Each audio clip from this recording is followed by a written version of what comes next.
Bonjour et bienvenue sur ma chaîne Pêcheur d'Hommes.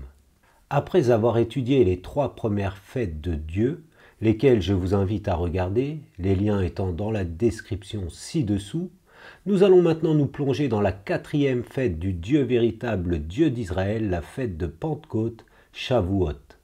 Pour ceux qui veulent étudier plus en profondeur les us et coutumes ordonnés par le Dieu d'Israël pour chacune de ces fêtes, je vous invite à lire le chapitre 12 du livre de l'Exode qui passe en revue tous les détails.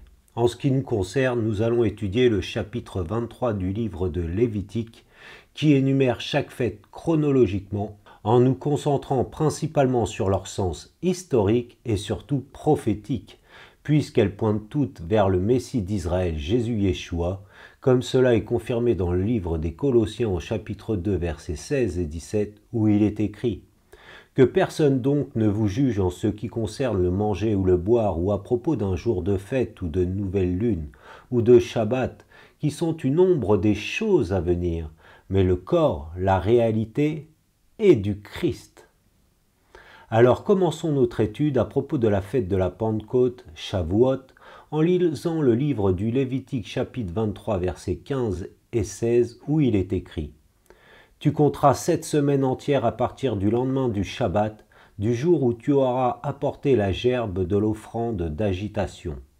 Tu compteras 50 jours jusqu'au lendemain du 7e Shabbat. Vous présenterez alors à Yod et Vav une offrande de blé nouveau. » Shavuot en hébreu signifie littéralement semaine au pluriel, mais elle est communément appelée Pentecôte, du mot grec signifiant 50, car elle a lieu 50 jours à compter du jour des prémices après la Pâque, soit 7 semaines et 7 Shabbats. Cette période de comptage de 7 semaines marque la période entre la récolte de l'orge et la récolte du blé, qui est la dernière céréale à mûrir.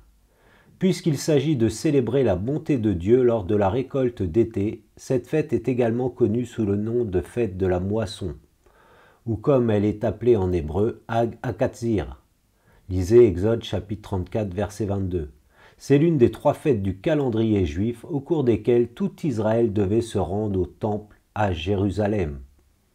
Il est de tradition lors de ce temps fixé par Dieu de lire le livre de Ruth, dû au fait que l'histoire de Ruth se déroule à l'époque de la récolte de la Pentecôte Shavuot. La tradition veut aussi que le roi David soit né et mort à cette époque et qu'il est bien sûr l'arrière-petit-fils de Ruth et de Boaz qui sont les principaux protagonistes de l'histoire, car le juif Boaz et la non-juive Ruth ont été unis par le mariage au moment de la moisson, à la Pentecôte Shavuot, ce qui confirme que l'on n'est pas juif par la mère mais par le père, contrairement à la tradition païenne rabbinique. Cette union du juif Boaz et de la non-juive Ruth est symbolisée par les 2 pains qui devaient être agités devant le Seigneur à la Pentecôte Shavuot, le levain symbolisant le péché. Nous voyons ici le désir de Dieu d'unir les croyants juifs et non-juifs pour qu'ils deviennent un seul homme nouveau, c'est-à-dire sans levain, sans péché, en Jésus Yeshua. Amen. Alléluia. D'un point de vue historique, c'est à la Pentecôte Shavuot que le peuple d'Israël est devenu une assemblée de foi, répondant à la loi de Dieu, la Torah ayant été donnée à Israël sur le mont Sinaï à la Pentecôte Shavuot. Mais d'un point de vue prophétique, la Pentecôte Shavuot marque le don de l'Esprit Saint, le Ruach HaKodesh, qui a été donné à l'assemblée des croyants, c'est-à-dire l'Église, sur le mont Sion, comme nous le lisons dans le livre des Actes au chapitre 2, versets 1 à 4, où il est écrit. Et comme le jour de la Pentecôte s'accomplissait, ils étaient tous ensemble dans un même lieu. Et il se fit tout d'un coup du ciel un son comme d'un souffle violent et impétueux. Et il remplit toute la maison où ils étaient assis.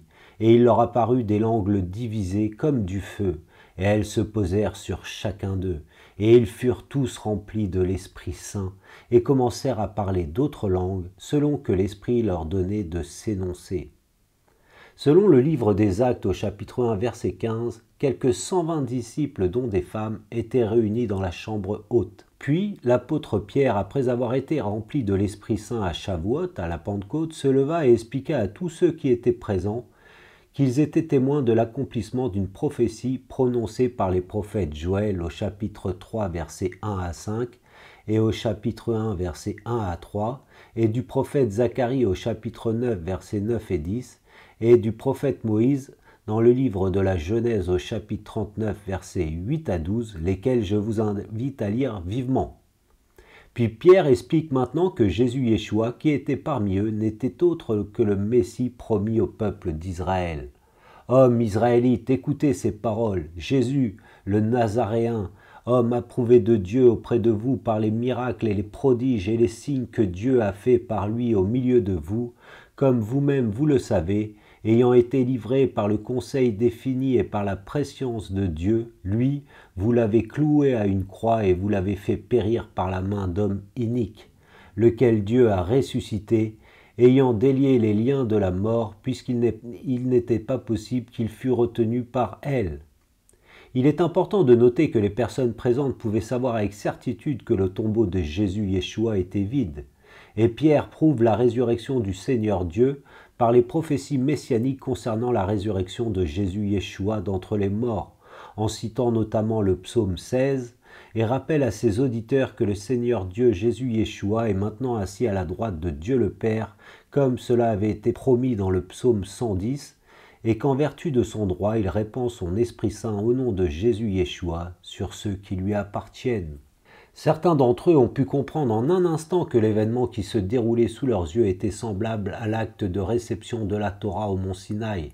Ils comprirent très bien qu'ils avaient péché contre Dieu en rejetant le but de la Torah, qui est le Messie d'Israël, et qu'il ne leur restait plus qu'à attendre le jugement le plus terrible. Et Pierre leur a clairement fait comprendre leur culpabilité. Et ayant entendu ces choses, ils eurent le cœur saisi de componction. Et ils dirent à Pierre et aux autres apôtres, « Que ferons-nous, frères ?» Et Pierre leur dit, « Repentez-vous et que chacun de vous soit baptisé au nom de Jésus-Christ, Yeshua Mashiach, qui est le nom du Dieu le Père, de Dieu le Fils et de Dieu l'Esprit Saint, en rémission des péchés, et vous recevrez le don de l'Esprit Saint, car à vous est la promesse et à vos enfants et à tous ceux qui sont loin, autant que le Seigneur notre Dieu en appellera à lui. » Et par plusieurs autres paroles, il conjurait et exhortait, disant, « Sauvez-vous de cette génération perverse. » Ceux donc qui reçurent sa parole furent baptisés, et en ce jour-là furent ajoutés environ 3000 âmes. En résumé, lors de l'accomplissement prophétique de la fête de la Pentecôte Shavuot, symbolisée par le don de l'Esprit Saint sur les disciples, nous lisons que cet événement a été accompagné d'une voix venant du ciel, comme le bruit d'un vent violent, ce qui est parallèle au sens historique de la Pentecôte Shavuot, où nous lisons dans le livre de l'Exode au chapitre 19 que Dieu vint visiter son peuple en descendant sur le mont Sinaï, et que sa voix était comme celle d'un chauffard, de sorte que les Israélites pouvaient le voir et l'entendre. Mais il y a une énorme différence entre le sens prophétique et historique de la fête de la Pentecôte Shavuot, car au mont Sinaï, 3000 hommes furent tués pour avoir enfreint la loi en adorant le veau d'or. Et les fils de Lévi firent selon la parole de Moïse, et il tomba d'entre le peuple ce jour-là environ 3000 hommes. Tandis que sur le mont Sion, lors du don de l'Esprit Saint, 3000 hommes furent sauvés. Ceux donc qui reçurent sa parole furent baptisés, en ce jour-là furent ajoutés environ 3000 âmes. Alléluia! Le don de l'Esprit Saint du roi HaKodesh a accompli le sens prophétique de la fête de la Pentecôte Shavuot, car en ce jour-là naquit l'assemblée des croyants, appelée Église. Et la moisson commença avec ces 3000 âmes qui furent sauvées. Et la parole se répandit aux Juifs et aux non-Juifs, symbolisés par les 2 pains avec le vin. En attendant notre prochaine étude, soyez tous bénis par le nom au-dessus de tout nom, par le roi des rois, le seigneur des seigneurs, Aryeh Yehuda, le lion de la tribu de Juda, Jésus Yeshua. Amen. Alléluia. Tout genou se pliera et toute langue confessera que Jésus Yeshua est le Seigneur, Adonai, le Dieu tout-puissant, El Shaddai. Amen.